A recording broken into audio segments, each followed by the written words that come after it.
Morning, guys, and it's a Sunday go for Baroque. 3 in a row coming up for Mrs. Chester.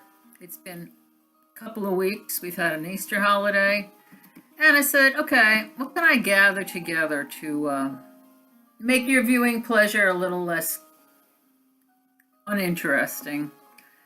I thought I'd do some movie reviews for the first one. I've been watching a fair amount of movies, and I recently watched 3, all of which were adulterous themed, and just thinking about the differences between them.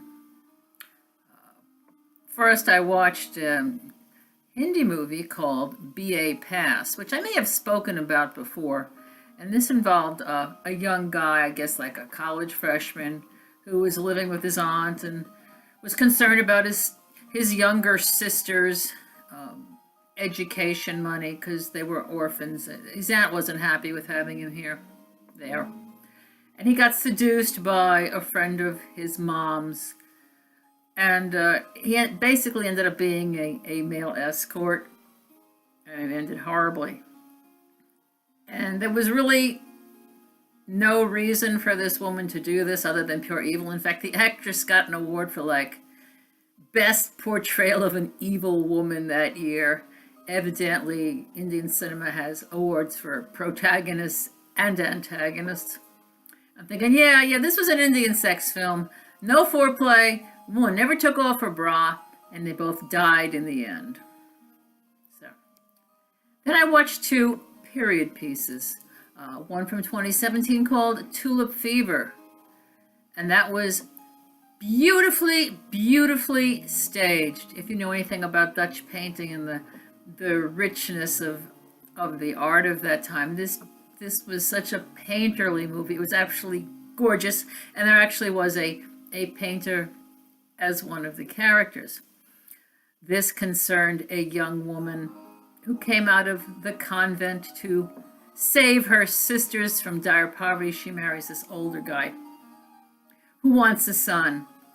So the only reason that they ever have sex is to reproduce, and it's just not happening.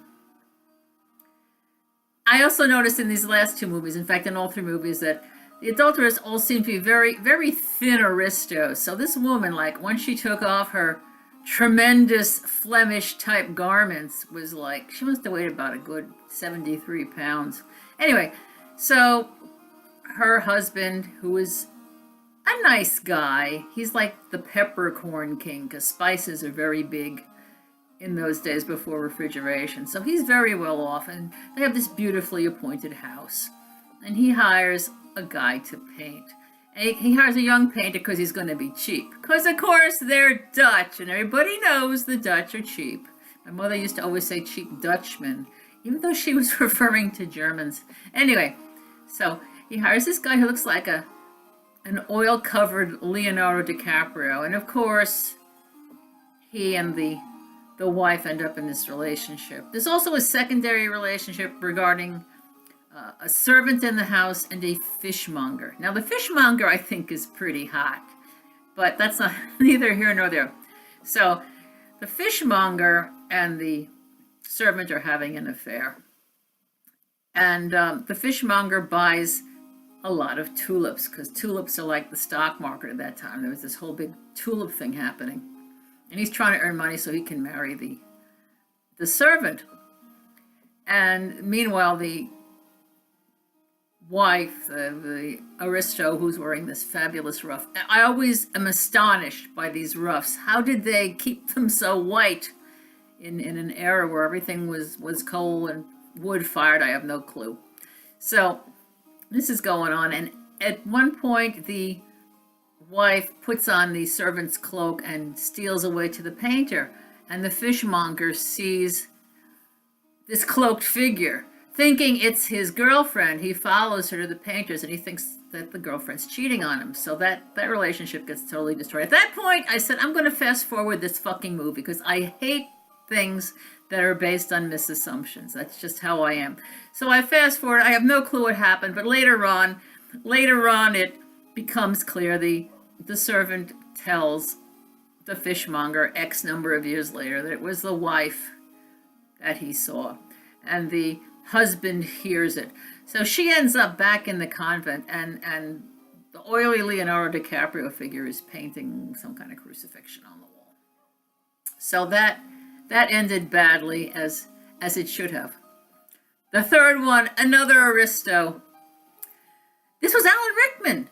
Alan Rickman. I was so surprised because this was in the Netflix queue under movies based on French novels. So it was a movie in English, and Alan Rickman is this steel magnate from the early 20th century, like pre-World War I. And there's all these, sweating and sparking and things and going on. And he has this young assistant, a poverty-stricken assistant. He looks kind of like, I kept thinking Houdini because they had that German early curly hair. That early 20th century German look, and he came from poverty and he did well in school, and now he's working for Alan Rickman. And Alan Rickman promotes him because he's really good. And Alan Rickman is suffering from heart ailment, and he's weak, and he becomes debilitated, kind of has to stay in his house. So the young guy comes there. Guess what? Alan Rickman has a young, beautiful wife who happened to marry him because her fiance died. So here we go. Here's the setup again. Woman got married, knows nothing of love, and meets the young plebe. So she works it out so that he ends up living in their house because he lives in a dump. And all throughout this movie, we're not sure if Alan Rickman knows what's going on, approves of what's going on, or disapproves of what's going on, because they never really get together. I mean, he's tutoring, the young guy is tutoring their son, Otto, and they're, off doing things, taking him to the fair and playing hide and seek. And you see Alan Rickman, looking out the window and stuff. And everything he says is very cryptic, which is very German. And we're not sure if he's, saying, I know what's up, or I don't know what's up.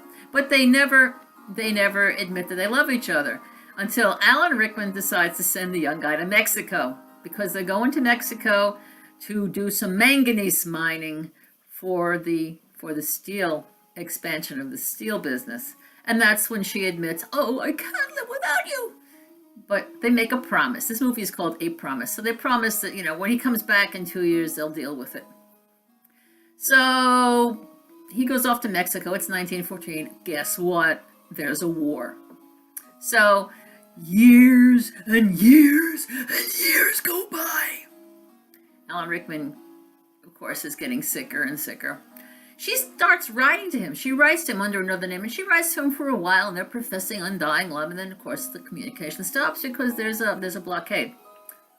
So, on his deathbed, Alan Rickman confides to the wife that he wanted to bring them together, but when it came time to let it happen, he was in too much pain.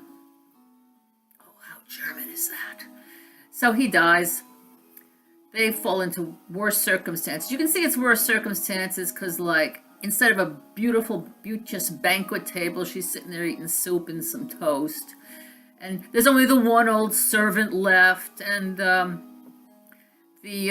wallpaper's all dingy. Now, again, another fabulous, fabulous, beautiful house. And so the guy finally comes back. He's got a cane. Something happened to him, riding accident back in Mexico 8-10 years later. Because Otto's now off in college, and he comes to the house, and the house is shrouded in fog, and he goes in, and she's had the servant cut her hair, and she looks old and worn and beat down. He doesn't look quite as bad as she does. And so they go off to the town where they had brought the kid to the fair, and they check into a hotel, but we never see them actually go into the hotel. They go out to the park. They go out to the park where they had taken the kid in, where the young guy had dreamed of dancing with the wife. And of course she's a widow, and they can be together, and they just kind of hug, and that's the end of that. So I guess you could say that was a good ending. It's interesting. It's interesting how it seems to be okay for the wife to get into these affairs, these aristos who have, because they didn't choose how they got married. They had to get married to escape whatever. And then there was this Indian movie in which the wife was basically just a bitch and had taken other young men in this fashion to basically pimp them out. And I'm thinking, there's Eastern versus Western culture. Also, if you ever watched a Hindi movie, and I must have watched about 50 of them, the story is always the same. The boy and the girl love each other, but they aren't going to be able to get married because of something. And then at the end they come together. Whereas in the Western romantic movies, the wife's already married to some rich guy. This young guy comes along, and it could end shitty or not. Did I come to a conclusion? No. So that's what I've been doing, watching 3 movies. Next video coming up is about a couple of things I've bought, and then I'm going to complain about a candy company who wants to guilt you into eating their food. Back soon.